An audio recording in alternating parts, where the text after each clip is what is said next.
You're listening to Partnernomics Podcast, where we discuss the art and science of developing successful strategic partnerships. To learn more about the suite of Partnernomics solutions, visit partnernomics.com. Welcome back to another episode of Partnernomics Podcast. I'm your host, Mark Brigman. And on today's show, we have Eyal Zurr with us. So Mr. Zurr is joining us from the other side of the world, at least from where we are here in the U.S., But thank you so much for your time. Thanks for staying after work for you. It's in the morning here, but thanks for staying after work and chatting with Mark, us. Thanks for having me, and a pleasure to be on the podcast.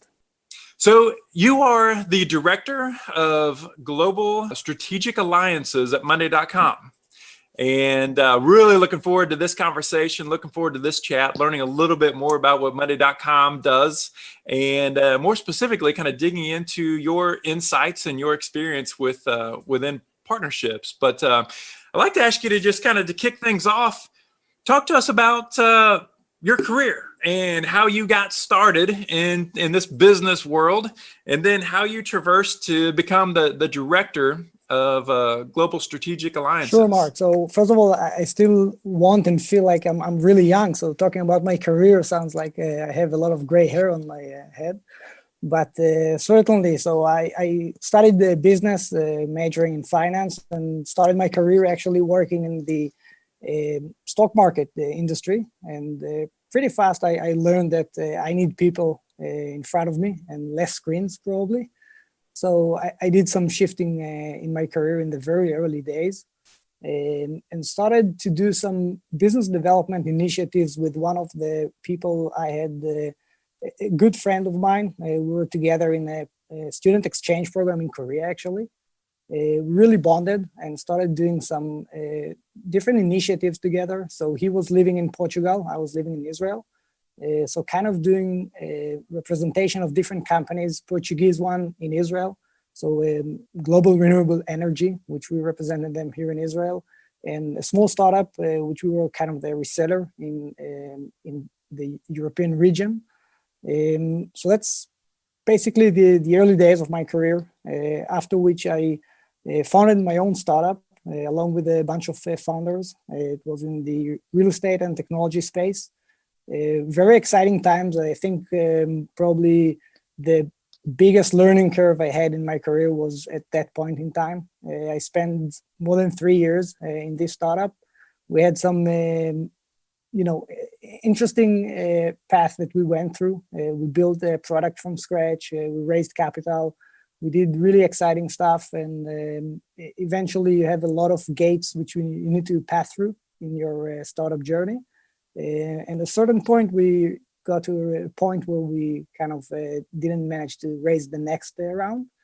And eventually, after trying more and more, we had to close down. After that, I took a lot of thought of what I really enjoyed doing while working in this startup. Because, you wear a lot of hats when you're in this kind of startup environment and as a founder. And I think my true passion was for business development and creating those strategic partnerships. I joined a company called Get, which is in the mobility space, and started doing some business development and partnerships there. We were like a small startup within the company, mainly focusing on the logistics and last mile delivery. And so my role was to create those kind of partnership with very large logistic companies, and also e-commerce players in that space. Following that, after like 7 months, I managed the business unit. So again, doing more diverse roles in this position. And after more than 2 years, I left the company and started working at Monday.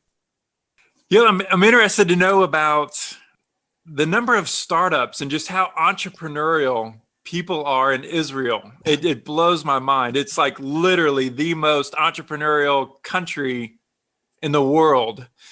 Talk to us a little bit, because I'm fascinated by the world of entrepreneurship. All right, so I've started 6 companies, was able to sell 4 of them. What is it about the environment in Israel that's so ripe for startups and for innovation? Yeah, that's a great question. And probably there are a lot of variables to answer this one. I guess the first one would be probably the energy that you have here in Israel, and especially in Tel Aviv. If you walk by different streets, you'll feel a different vibe. And I think people are very open, very transparent, and always challenging the status quo. So always looking for better ways to do things. And I think people are also fairly creative. So trying to find different ways, different paths in order to achieve better services or better products. So I guess the combination of that, and also the fact that, as a small country, that has, surrounded by hopefully not a lot of enemies, but especially in the early days, we had a lot of enemies, and we had to have a strong army. And there were some units in the military that were very focused on technological aspects, intelligence, and so on. So I guess this was kind of on-job training for a lot of people. And when they, went to market, eventually they could utilize those kind of skills and capabilities. So tell us a little bit about Monday.com. So the company that you're with now, and you're leading their strategic alliances. Tell us a little bit about the company, the organization, its history, and the solutions that it provides. Yeah, so I think Monday is a really fascinating company in so many different ways. I think talking about challenging the status quo, I think everything that we do here at Monday is kind of different from what other companies are doing. And I'll try to give some examples to explain this kind of philosophy. So first of all, as a company, the product is what we call a work operating system. So essentially streamlining all projects, all processes and workflows, all the planning and really everyday work into one centralized workspace. So I think especially nowadays when we have the COVID and people need to work from home, this is very essential to a lot of companies and employees to have this kind of a digital environment where they can easily collaborate and also break those kind of organizational silos. The product was first launched in 2014, and the scale is really massive. And I think this is mainly because of the thought behind the end user experience and how he will interact with the platform. So continuously thinking how to reduce the friction on the one hand, but on the other, continuously adding more features and capabilities to support various use cases. And talking about how Monday is different to other companies, I think that's really within the culture. There is a very unique culture within Monday. So first of all, there is really radical transparency, I would say. Everything is open to all employees. So if you'll ever visit one of the offices in Israel or in New York or anywhere else, we have lots of dashboards, a lot of screens all over, and anyone can see them. So whether it's clients visiting the office or partners, even people that are coming for interviews, they could see all the numbers out there, which is really, fascinating to see how transparent we are. And I think this also helps in order to avoid this really unnecessary hierarchy. So everyone has visibility and has access to all the information they need, aside from salaries. So everything is open. So I think I find it very unique. And in the beginning, when I joined, you have some questions, how come and how does it really work when everything is open to everybody? But once you settle in and you get the vibes, you suddenly cannot think of a different way to work. And the interesting part is I think this has a lot of influence on the product and vice versa. So I think the reason that we drink our own champagne, we're using Monday internally. And this also kind of influences the product, and also this influences the culture. There is some very interesting dynamics around it. And maybe another interesting example will be from the sales team. So they're not compensated with commission, which is, once again, something that is very unique and different comparing to other companies, other sales organizations. And I'm sure the founders got a lot of pushbacks when they suggested this kind of model in the early days, but it proved to be the best model out there, because eventually this also reduces the friction, especially between partners and sales. So it really allows a really good and solid collaboration, and to focus on the actual work and not unnecessary issues related to commission and so on. So talk to us about that a little bit more. It sounds like with your guys' approach, it just makes them more collaborative. It just makes them more open, like you were saying about with transparency, just being really open. And in the end, it's about the clients and giving them the solutions that they need, and doing that in a very streamlined, smooth, as smooth as possible. What's like from a partnership perspective, right? Let's kind of open the partnering book at Monday, and let's talk a little bit about the types of partnerships that you are specifically responsible for, and then maybe what are some of from a broader scope of partnerships at Monday. What do some of those partnerships look like? So the partnership group within the company is very vibrant, and we're kind of doing a lot of interesting things, and some of them are very strategic. So we kind of differentiated into different teams. So we have a tech partnership team focusing on those partnerships with Microsoft, AWS, and large tech vendors, as well as ISVs. We recently launched an apps framework and a marketplace. So we're also looking for ISVs and channel partners and GSIs to publish their applications and their solutions on the marketplace. So that would be one team. We also have a channel partnership team, essentially partnering with the local system integrators and value-added resellers. We have more than 100 partners spreading across the globe.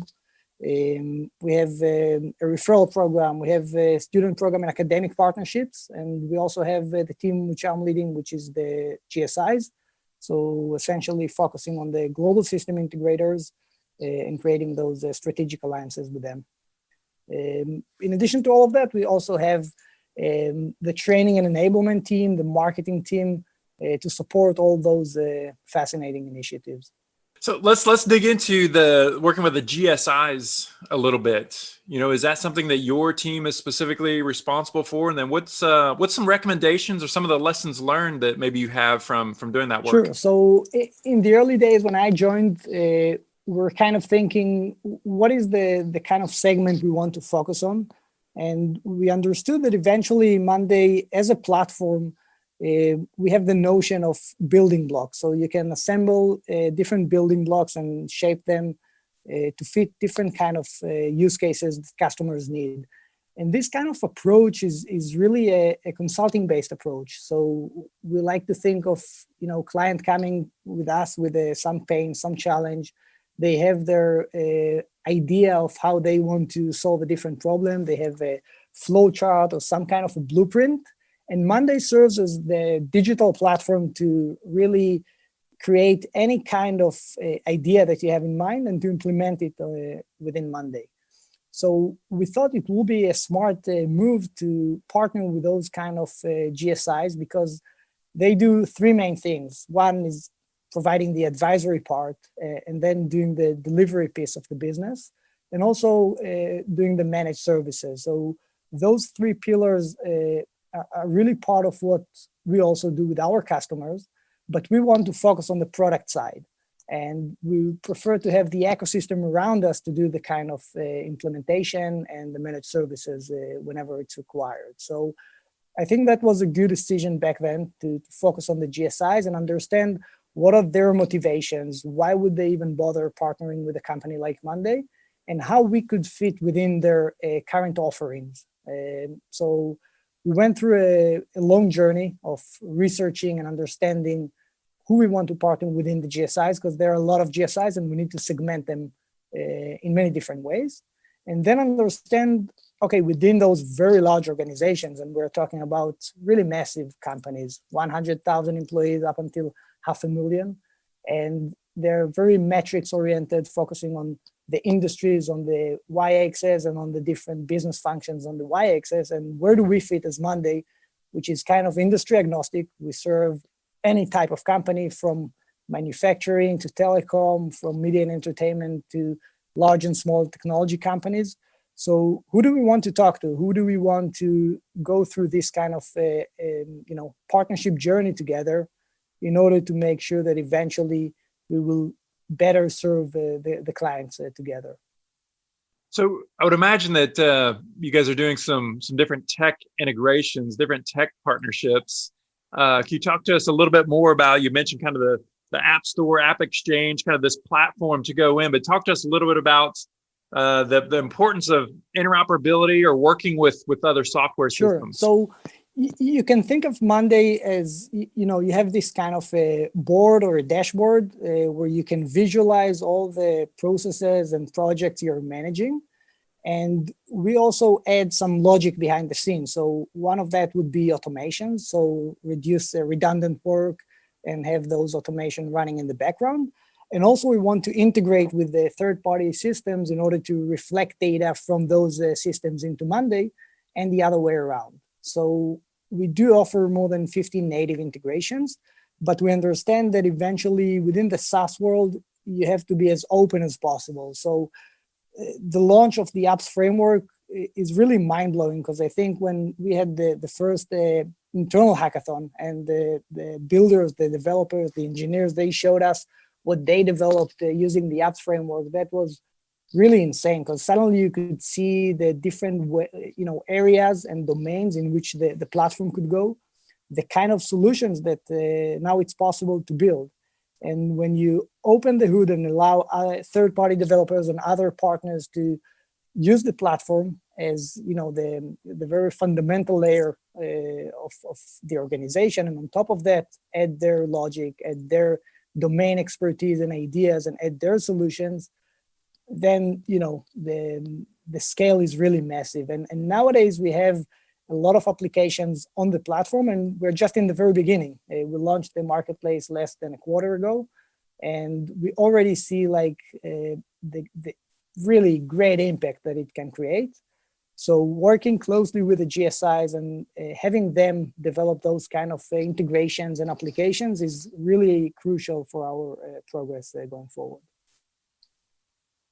So I want to ask you, with your team, what's the initiatives that you guys are kind of focused on now, or what's the work that you're doing, the next evolution for your team specifically, you working on behalf of Monday? Sure. So if we segment companies, not just by industry, but also in terms of their size. So we'll have small, medium businesses, which we also serve. We have the mid-market and we have enterprises. And the reason to partner with those GSIs is in order to further penetrate into the enterprise segment. And we understand that in order to do that, we need close and strong relationship with those GSIs. And the objective for us is to build a center of excellence within each and every GSI and have people within those large organizations that really understand what Monday can do and what is the value that customers can gain from it, but equally understand how it can fit within their existing proposition. So some of them call it a digital workplace, others would call it employee experience or low code, no code. And we want to get into those kind of architecture and integrate into their offering. And so we can have a larger footprint within those large enterprises. So that's the main objective for us. And also, as I mentioned earlier, because we're a product company and we want to keep on, just developing our secret sauce and our offering to customers, we want our partners to be the one that are doing the delivery piece of the business. And so this is also very important for us to have those strong center of excellence within the GSI, so they can also do those very large implementation to customers. So it sounds like you guys are really, what your core competencies are. You want to focus on that. It's the product side. It's delivering, that solid functionality. And from more of kind of that sales outreach, getting your solutions in the hands of end user customers, you're essentially using this partnering lane as a way to, as a primary way to do that. Yeah, exactly. I think also the scale the company is going through is really unheard of. We are considered to be one of the fastest growing SaaS companies in the history. I think the third, if to be accurate. And quarter to quarter, things are changing dramatically from the product side, from the scale of the organization. the number of employees, and we need to keep up the pace and always think about, okay, what will be in the next queue, what will be in the next year, and anticipate like what will be the kind of infrastructure we'll need in order to support those kind of opportunities and projects with customers. And I think creating those kind of alliances, and for the sake of this conversation, we're talking specifically about the GSIs, but it's really building the entire ecosystem around us in order to support this massive scale.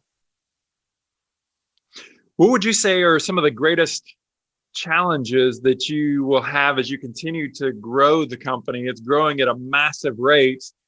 There's obviously a lot of opportunity, in front of you, but it's important that we do it right. What would you say are some of the biggest challenges that's facing your team or maybe your company? Wow, I think there are probably a lot of challenges as equal to the level of opportunities that we face. And it's the kind of feeling you have in a startup that you always run very fast, but you're also fixing the plane while you're flying. So you always think, okay, what kind of infrastructure do we need in order to support the further scale that we're going through? Do we have the right methodologies in place? Do we have the kind of partner academy and certification program to support the creation of those center of excellence? What kind of marketing activities do we want to create around those partnerships and around those app development? And how can we do more with every success that we have along the way? So I think that's a huge challenge. And also specifically within my team, partnering with those large GSIs is a massive challenge, because getting their mind share, getting them to evaluate Monday and think that it could fit within their existing proposition. That's a journey we want to take with them, and it requires some great thinking of who are the right people we want to focus on, and also make sure that we are tailoring our positioning and messaging towards each and every proposition that they offer to the market. So I think there are a lot of customization that we need to do from our end, and to really think about the partner on the other side and how he sees the world. And, not just being focused on, okay, what we are doing and what we want to achieve, but really continuously understanding the other side and how we can do things together. Well, yeah, it looks like you are really enjoying your time being in this partnering role specifically, as a follow-up to being a founder of your own tech company. I'd like for you to talk to us a little bit about, what is it about this role of being the director of global strategic alliances? What is it about this role that you enjoy the most? Yeah, it's a great question. I think it's probably the fact that every day is different, and you get to work with a lot of different people within the company, different departments, and also externally you work with fascinating people, people from all over the world, from Japan to London to North America. So I find it really interesting, and the pace of things is really something that every week passes by, and you're saying, wow, it just felt like yesterday was the beginning of the week. And I think this is the kind of feeling I always wanted, never to feel that I'm working, but rather, just playing and trying to do the best in every circumstance. So probably those would be like the main attributes which I find interesting. And I think in general, doing partnerships requires all the different skill sets and departments within the organization to support that. So you'll need to have good positioning and messaging. You'll need to work closely with marketing, but equally, you also need to work with legal. You need to work with finance on the commercial side of the partnership. And then when it gets to the real thing, you work with the sales team and the customer success. And I think creating those kind of pods to work on specific projects is really exciting, because getting those kind of RFPs from the GSIs, working together with a partner and within those different departments within the organization, I find it super exciting. Well, it's interesting how many people similar to your background that we run into that are lead partnering teams, how many of them have had their own businesses? Because there's a lot of similarities, a lot of what you just walked through. There's a lot of similarities to being in this biz dev, strategic partnering, strategic alliance role and running your own company. Because what you have to know and understand is all the different components of the business and how your partnerships can affect your business and vice versa, just being able to connect those dots all the way, forward and backwards. Would you agree with that? I totally agree. And probably the main difference is that you don't need to raise capital. And that's something that, it takes a lot of time as a founder. The amount of times I got to know, and you need to stand up again and find a different path. It's pretty challenging and gets you also out of focus of, developing the product or the solution or the service or whatever is that you're doing. So I think building those kind of partnerships is really focusing just on the business side of things, which is really great. So talk to us a little bit about, so you're leading a team there at Monday. What kind of advice would you have for other, directors, VPs, people who are leading partnership teams? What's some advice that you would have as far as, maybe hiring new people and how to evolve and build your team, how to develop your teams, those individuals, and help them build skills, build knowledge? What kind of advice would you have? That's an interesting question. I think I approach it maybe a little bit differently than what others would have done. I try to recruit people that are smarter and better than me and that I can learn from them.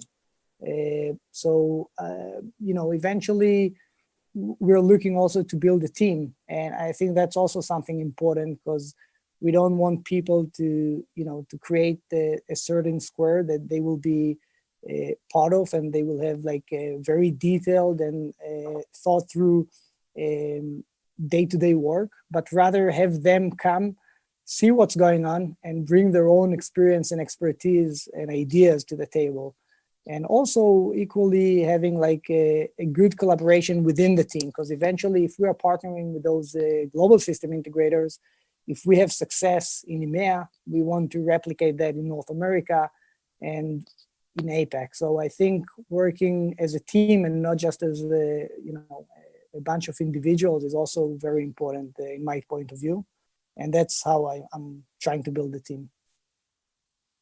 Yeah, that's great insights. One last question for you before we let you go.